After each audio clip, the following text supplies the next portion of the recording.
आदरणीय नरेंद्र मोदी जी जब से इस देश की सेवा का जिम्मा लिया है, प्रधानमंत्री बने हैं, तब से उनका ये हमेशा मकसद रहा है कि आम आदमी की सेवा कैसे हो, करों का सरलीकरण कैसे हो, एक देश एक टैक्स, एक देश एक इलेक्शन और एक देश सबसे सर्वश्रेष्ठ देश। और कांग्रेस ने जिस जीएसटी को लेकर के अनेक बार लटकाए रखा, भटकाए रखा, परंतु यशस्वी विश्व के सम्मानीय नेता आदरणीय नरेंद्र मोदी जी ने इसे चैलेंज के रूप में लिया और बहुत बड़ी रिफॉर्म्स लाने के नाते टैक्स कर में या करों में जिस तरह की विविधताएं थी, मुकदमेबाजी थी और निरीक्षण राज था, इंस्पेक्टर राज था, उसको समाप्त करने के लिए जीएसटी जैसा क्रांतिकारी कदम उठाया।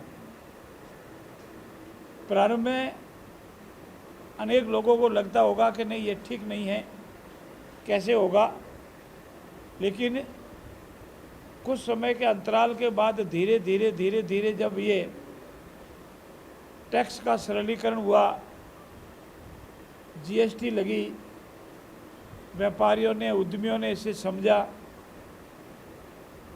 और टैक्स कलेक्शन में और टैक्स पेमेंट में जब सुविधा हुई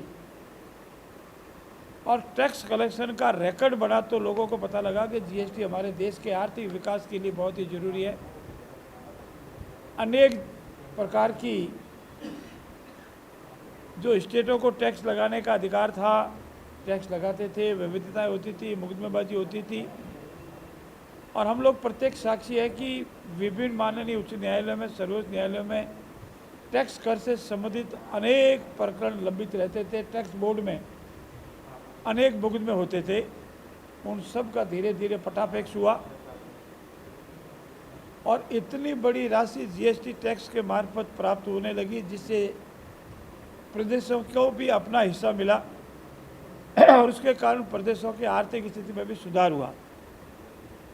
जीएसटी काउंसिल की अनेक बैठकें हुई और अभी जो आखिरी जीएसटी काउंसिल की बैठक हुई, उसमें यशस्वी प्रधानमंत्री का 15 अगस्त के दिन लाल किले के प्राचीर से जो उद्बोधन था और उन्होंने ये घोषणा की थी कि मैं आपको दिवाली से पहले बहुत ही अच्छी दीपावली का अवसर दूंगा और जीएसटी काउंसिल ने उसे स्वीकार किया। अपने पुराने अनुभवों के आधार पर जीएसटी काउंसिल के माननीय सभी सदस्यों की सहमति से और इसमें टैक्स पेमेंट में जो एक्सपर्ट हैं, टैक्स प्रैक्टिस जो करते हैं, जो हमारे उद्यमी व्यापारी भाई है, उन सब से सलाह मशवरा के उपरांत टैक्स का जो 5 का स्लैब था, 4 का स्लैब था, उसको घटा करके 2 का किया और एक टैक्स स्लैब 40% का रखा, वो ऐसे लग्जरी आइटम पर जिसकी कानून में प्रतिबद्धता है और वो हमारे शरीर को नुकसान करता है। बाकी सभी टैक्स स्लैब 5 या 18 का कर दिया और दिन रात हमारे उपयोग में जो वस्तुएं आने वाली है, हमारे जीवन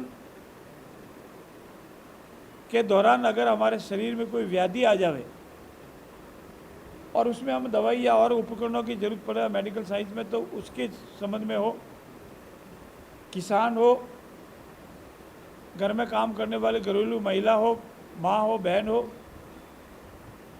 छोटे छोटे व्यापारी हो, उन सब को राहत देते हुए आइदर 5 के स्लैब में, 5% के स्लैब में या 18% के स्लैब में इन वस्तुओं को किया, जिनका आपको विधिवत जानकारी है और आपने स्वयं ने अनेक बार, प्रिंट मीडिया ने अपने अखबारों में और इलेक्ट्रॉनिक मीडिया ने अपने प्रचारण में इसको उल्लेखित किया है। लेकिन आप इसमें विशेषता ये देखेंगे, जो आवश्यक वस्तुएं हैं, दिन प्रतिदिन उपयोग में आने वाली है, सामान्य परिवार के लिए, माँ बहन के घर में काम करने वाले के लिए, उनको करों से मुक्त भी कर दिया। और ऐसा क्रांतिकारी कदम पहली बार उठाया गया है और इससे पूरे देश में दिवाली से पहले एक बहुत बड़ी दिवाली आई है और बहुत बड़ा तबका हमारे 1 अरब 40 करोड़ देश में, 140 करोड़ के देश में जो इससे संबंधित भी है, जो टैक्स पेमेंट भी करते हैं, नहीं भी करते हैं, सबको इसका फ़ायदा हुआ है। और इस फायदे में हमारी जो इकोनॉमिक ग्रोथ है उस ग्रोथ भी आगे बढ़ी है। और ये पहला हिंदुस्तान है आज़ादी के बाद जिसकी महंगाई दर घट कर के बहुत ही सामान्य स्तर पर आ गई।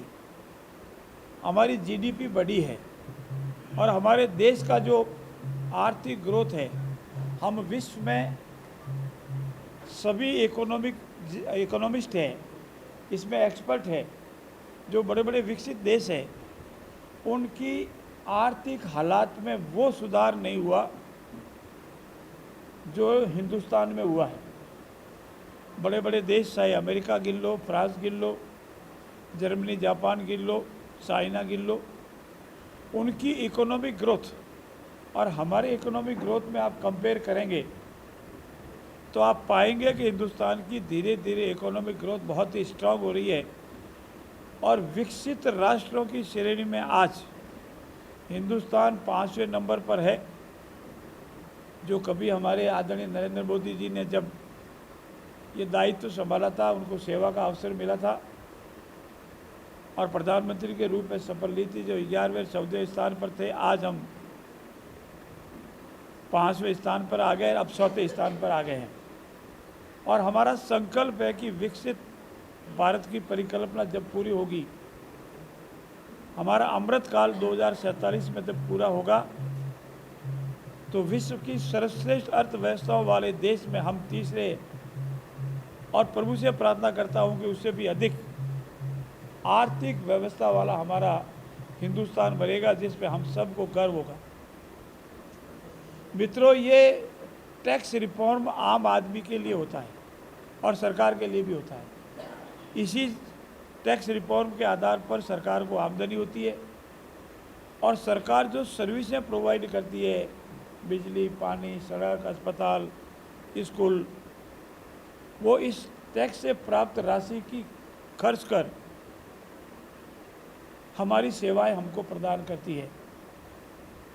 मेरा ये मानना है कि टैक्स रिफॉर्म में अगर कोई ऐतिहासिक परिवर्तन आम जन के हित में, जिसको हम रोटी कपड़ा और मकान कहते हैं, रोटी कपड़ा और मकान को प्रोवाइड करने के लिए अगर किसी ने आज रिफॉर्म किया है, बड़े बड़े उद्योगपति, बड़े बड़े इकोनॉमिस्ट हमारे जनप्रतिनिधि रहे होंगे, माननीय प्रधानमंत्री रहे होंगे, लेकिन इतना बड़ा इकोनॉमिक रिफॉर्म्स टैक्स स्लैब में और टैक्स के सरलीकरण में, टैक्स के रिकवरी में वो पहली बार हुआ है।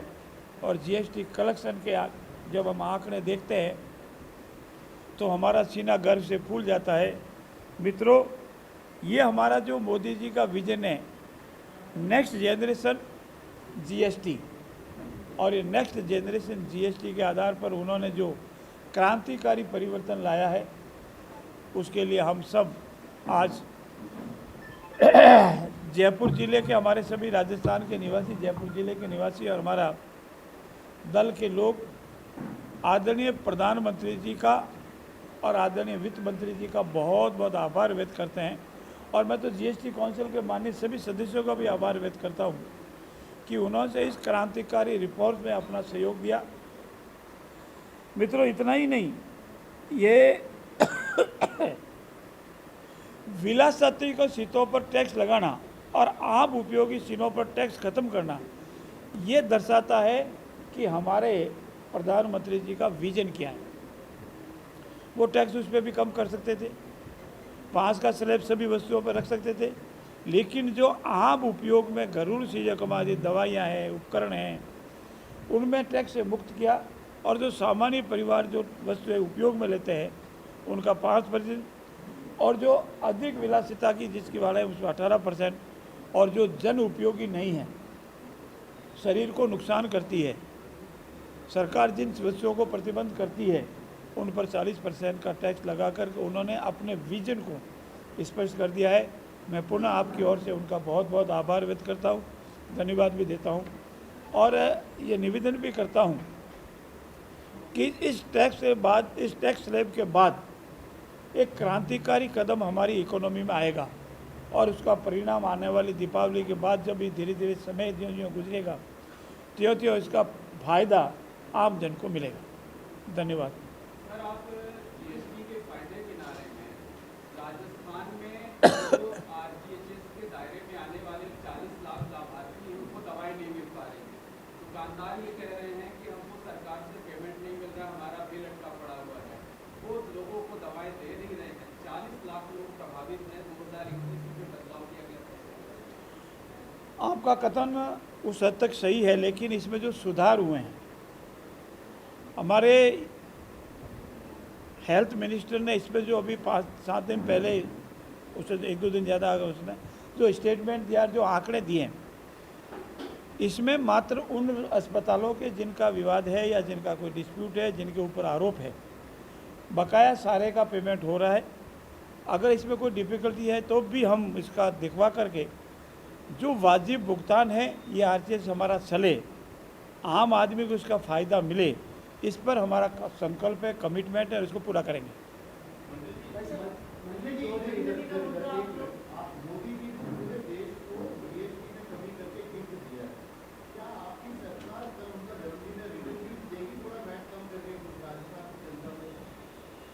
आपका कल उनका अवतरण दिवस है और देश में बहुत ही उल्लास का माहौल है और हम उनके जन्मदिन को सेवा पखवाड़े के रूप में ले रहे हैं।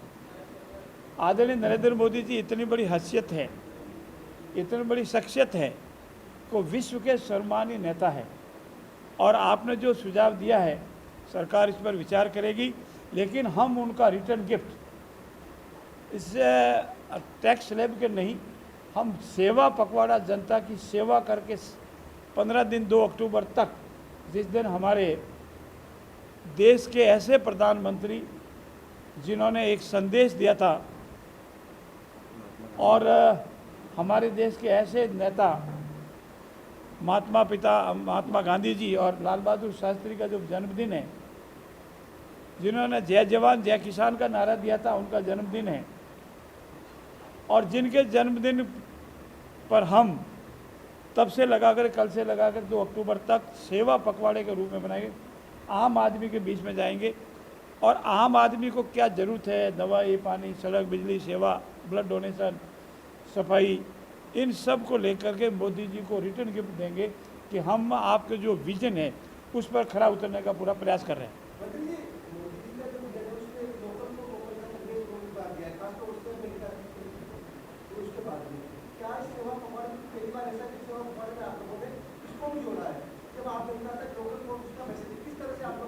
आपका प्रश्न बहुत ही विषय से संबंधित है और इस पखवाड़े से संबंधित भी है।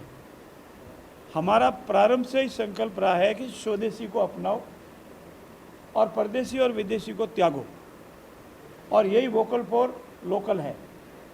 इस पखवाड़े के दौरान हम पूरा प्रयास करेंगे कि हम स्वदेशी चीज़ों को अपनावें, हमारी घरेलू जो उत्पादन उसको प्रोत्साहित करें, हमारा जो पुराना गौरव रहा है, हमारी जो वस्तुएं रही है उनको अपनावें और इसी आधार पर आदरणीय नरेंद्र मोदी जी का जो संकल्प है वोकल फॉर लोकल, उसको हम स्वदेशी के रूप में अपना करके उनको रिटर्न गिफ्ट देंगे। इसमें हम साथ है, हमारा स्वदेशी अपनाओ और इसी पखवाड़े का एक हिस्सा वो भी है।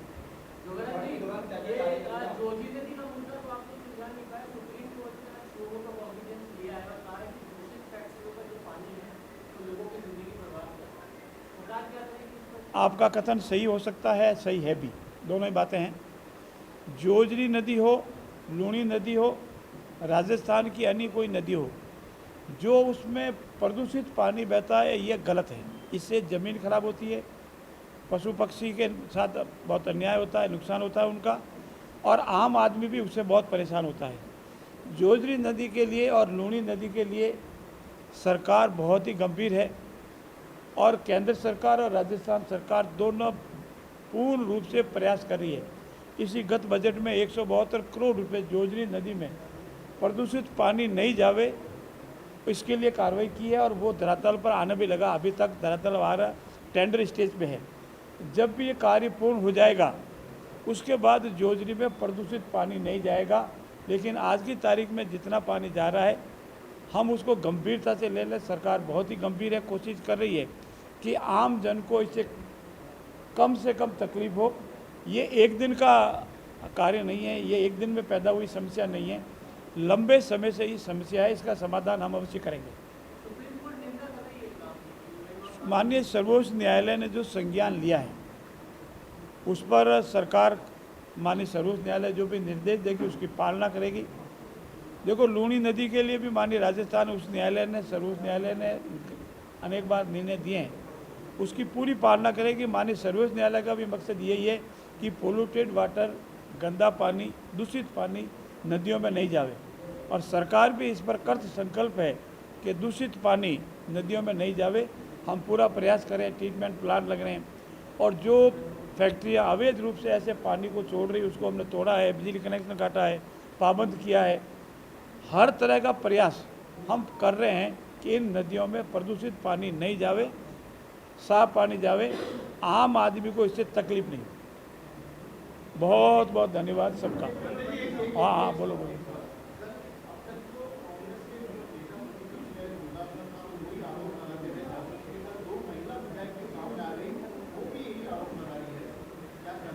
मैं आपकी मार्फत उन माननीय दोनों बहन विधायकों को भी निवेदन करना चाहता हूं और आप सबसे भी निवेदन करना, आप प्रत्यक्ष साक्षी हैं। राजस्थान विधानसभा का ऐसा कोई कोना नहीं है जिससे आप प्रत्यक्ष रूप से आपने नहीं देखा है। हाँ पक्ष हो, ना पक्ष हो, प्रेस गैलरी हो, विजिटर गैलरी हो और विधानसभा के अंदर का भाग हो, उन सब में ऐसा कोई स्थान नहीं है जिसमें कोई प्राइवेसी हो। चाहे बहन विधायक है, चाहे भाई विधायक है, चाहे हाँ पक्ष है, चाहे ना पक्ष है, चाहे प्रेस गैलरी है, चाहे विजिटर गैलरी है, उन सब में कोई भी आम आदमी आ सकता है, जा सकता है। और हाँ पक्ष में हम लोग भी जाते हैं और वो भी आ सकते हैं, ना पक्ष में हम भी जा सकते हैं, वो भी आ सकते हैं। इसीलिए प्राइवेसी किसी का कोई हो, वो ऐसा कोई स्थान नहीं है। अब जहाँ तक आरोप लगाने का प्रश्न है, इसका स्पष्टीकरण माननीय स्पीकर महोदय ने स्पष्ट रूप से दे दिया है। उसके बाद ये विषय ही नहीं है और इस विषय में हम भी अनेक बार आपसे स्पष्ट कर चुके हैं कि ये आरोप लगाने के लिए ही आरोप है और कोई आरोप नहीं है। आपका बहुत बहुत धन्यवाद।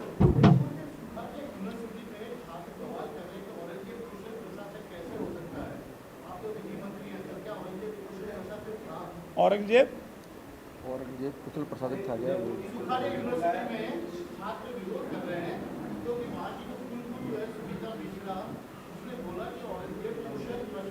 आपका कथन एक वाइस चांसलर के व्यक्तिगत वक्तव्य से है जिसका हम सपोर्ट नहीं करते। उसका स्पष्ट कर उन्हीं से पूछना चाहिए। धन्यवाद।